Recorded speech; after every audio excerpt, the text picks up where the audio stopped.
Bonjour, nous sommes toujours dans le Vermont.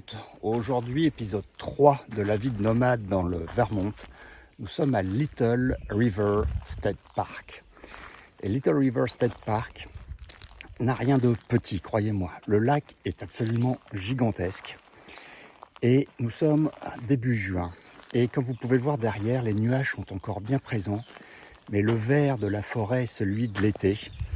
Et la chaleur a monté d'un coup. Le parc est tellement grand, notre cabine est à l'ouest du parc et la plage ici est à l'est.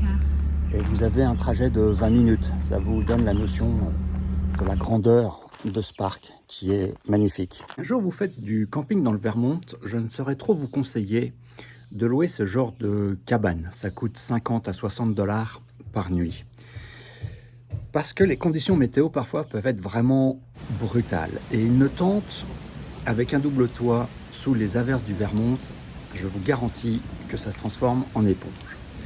Alors ces petites cabanes sont plutôt spartiates, mais il y a 2 prises électriques, une lumière.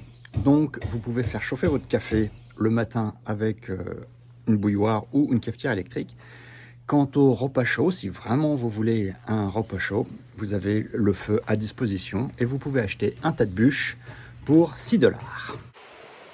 Un des grands plaisirs de Little Rock State Park, c'est la promenade matinale.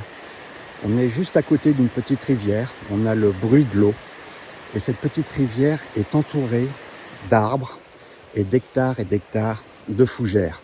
C'est très très agréable ce genre de matinée. Quand vous faites du tourisme dans le Vermont, vous n'avez aucune chance de trouver une cathédrale construite au Moyen-Âge ou un cimetière avec des chevaliers. Par contre, si vous allez visiter le cimetière du glacier Ben & Jerry's, vous pouvez vous recueillir sur les tombes des parfums qui n'ont pas fonctionné commercialement. Et c'est toujours un moment émouvant.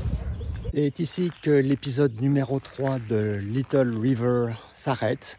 Je vais vous laisser sur la douceur de ces images, du soleil qui se lève et des nuages du Vermont.